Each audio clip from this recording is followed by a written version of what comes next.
uwo mugisha kuye kuri Yesu. That blessing from Jesus. Usengere bano ba. I want to pray for these people. Bamaze kwakira Yesu. Those who have received salvation. Twari umugisha. And receive that blessing. Receive that power. Twari go bwiza. Receive that presence of the Lord. Manika ibiganza byawe. Ibiganza byawe umwanya. Kwakira umugisha. Yakira uwo mugisha. Dumirije ku maso yacu twubashima. Umagize amaso gawe hezera ngawe ushimisa. Hallelujah. Hallelujah. Umugisha ni mwinshi. Umugisha ni mwinshi. Yesu afite umugisha mwinshi. Yesu ari umugisha mwinshi. Umugisha mwinshi cyane. Umugisha mwinshi munonga. Kubageraho. Uko kubahikaho. Nibyo kuko pasa bivuze ukuri. Ewe pastor byagamba n'amasibo.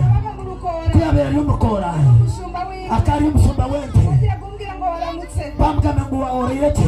Wiriwe. Yaga ngo sirota. Kuko ntabwo hari iwacu. Akata yo wabo. Awandebaga. Tano wabe no mureba. Ariko Yesu yarandeba. Tokaisa kana mureba. Kana murukora. Kana yo murukora. Umugisha Yesu. Ya yigesa Yesu. Heri soba. Shumbya amahanga. Asumba mahanga. Nanjye Yesu nakwemera. Mara Yesu nakumanya. Amasitaga kwicereza. Gano kwicereza. Mwacha bwanyu. Emiruganda wanyu. Mwicerezwa. Amutuira. Mwicerezwa. Yesu yabagambira. Byabasubira. Amwe mukohe. Ebyo byabakoma. Yabimutsa. Yabimutsa. Yabihoza karande. Yabihoza kaza pango. Yabihoza yombi. Yabihoza mcheno.